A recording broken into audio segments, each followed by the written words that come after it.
Intro music. With the increased popularity of clip-on devices, both night vision and thermal, there seems to be a lot of misunderstanding with how these things work. Yes, you put it in front of your day optic and it allows you to use it as a night vision or thermal device, and you can take it off and your day optic stays the same.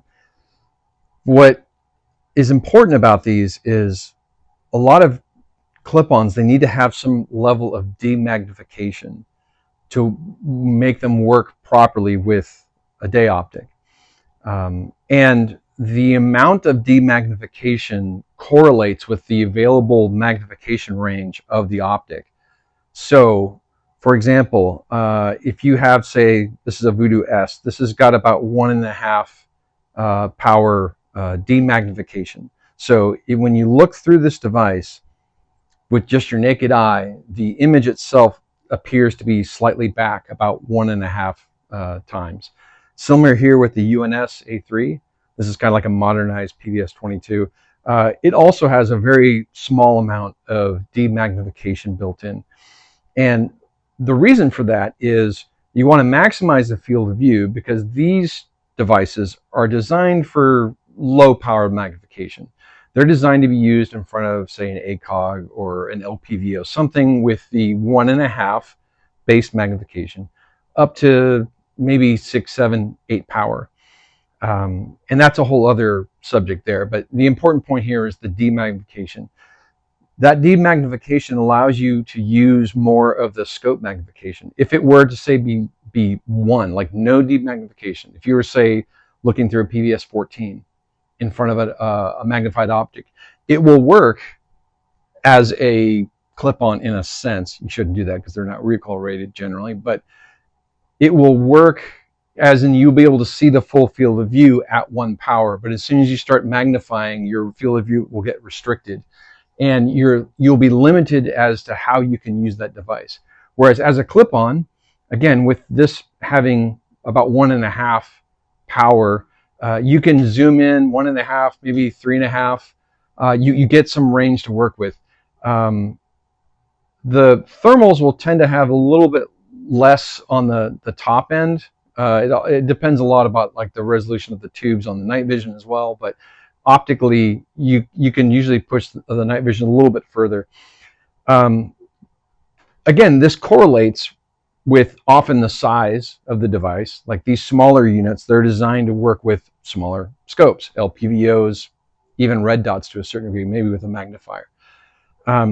Larger units like this PVS 30, this is the PVS 30 LW, also known as the UNS LR A3. These have larger optics packages.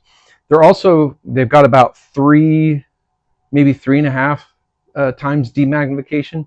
So this, if you put these in front of an LPVO, you're leaving a lot on the table because you have to basically crank the LPVO up to about 3.5 power before you start to get a really usable image. It starts to fill the day optics field of view. Whereas again with these, you're only at like 1.5. Similar here with the Voodoo MX, it's also got about a 3.5 power. So this will also work with a larger scope than, say, these other optics down here. And again, that demagnification amount, in a way, it correlates to how much magnification range is expected to be used in the scope itself. So these are going to work well with something like 3 to 20 power. They'll mostly be useful. Obviously, with night vision devices, it really depends on tube specs. Like, for example, this has got a crazy 91 line pair resolution tube. So this thing is good to, like, it's usable out to like 30 power, whereas this is a more standard 72. And this would still be good to like 15, maybe even 18 power. The Voodoo MX, for example, a little bit closer to 12, 14. This is different though, because with thermals, you're looking at a display. So as you zoom in, you start to get pixelization. When you start zooming in on an image intensifier tube, you start to get the kind of fuzzy noise. And that's why the tubes that go into night vision clip-ons, you tend to want the highest resolution you can get, and you want the cleanest tube, like no blems in zone 1, like allowed at all. That because you're just going to magnify the blem because you're zooming in on the very center of that tube. Now, the idea behind Demag can be taken to a rather extreme example with this HIS XLR thermal clip-on. So this thing is rather large, and again, that's going to correlate a bit to how it's intended to be used. This is an extreme long-range device. So this actually has 15 power, around 15 power Demag. So you'll see it when if you just look through the ocular end of this device, it looks as though you're looking at a display that's really far away. And so generally, at a minimum, you start with a 15 power on this, and then you can go up to usually 20, 25. But usually with a device like this, you use a lot of digital internal zoom. But because of that Demag, that tells you what this is designed for. This has got a very tight field of view, 240 millimeter lens. So this is designed for shooting very far. You wouldn't use this for anything up close. Because you're at a minimum, you're starting at 15 power. All right, let's do some practical examples. Here we have a 1:8 power, and this is the UNS A3 night vision with a 1.5 Demag. So as we start, we have got a pretty wide field of view, but as we start to zoom in, it starts to not look as good. Also, this is going to be canting a bunch because the Night Force ocular moves with the camera, unfortunately, whenever you zoom in and out. But we get the wide field of view. It's kind of good for this optic. All right, so now same optic, but we're using the PVS LW, which has got about 3 times Demag. So the image looks farther away at the very beginning, but as we zoom in, we get a bit more resolution, a bit more magnification range. So when we're at the top towards the 8X, we get pretty good image with the tube. Obviously, that's going to depend on the tube specs, but the point being is we get kind of the full range of use with the attacker, except for on the low end, because this device uses got about 3 Demag. So as we zoom out, you'll start to see we lose the edges and we have that empty space. So now the Voodoo S is similar to the UNS A3. So wide field of view at 1 power, we're seeing most of the image. It's got 1.5 Demag. So if you're at 1.5, you're seeing the full image. And then as we zoom in, we'll start to see pixels. And this is the thing with thermal is as you zoom in optically on the display, you will start to see some pixelation. And this will, again, depend on the optics and also how much Demag is built into this. So at 8, we're pretty maxed out. But as we zoom out, we start to get a wide field of view. And on the low end, the Voodoo S with an LPVO is a good match because we get the full field of view.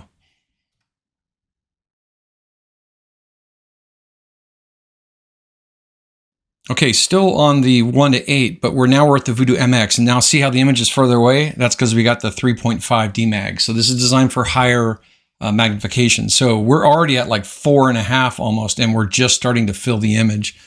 So as we zoom in, we'll start to get more, and basically we weren't seeing pixels as soon as we were with the S. See here now we're at 8 power, and we still have a fairly clean image. And then as we zoom out, you'll see once we start to get back down to that lower third of the magnification range, you'll start seeing tunneling because the display is optically farther back.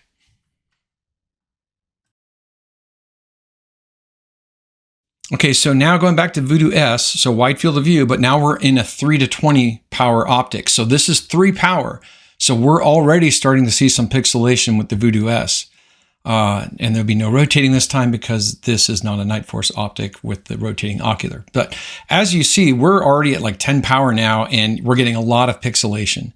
So we're at the limits of what the Voodoo S is really usable at.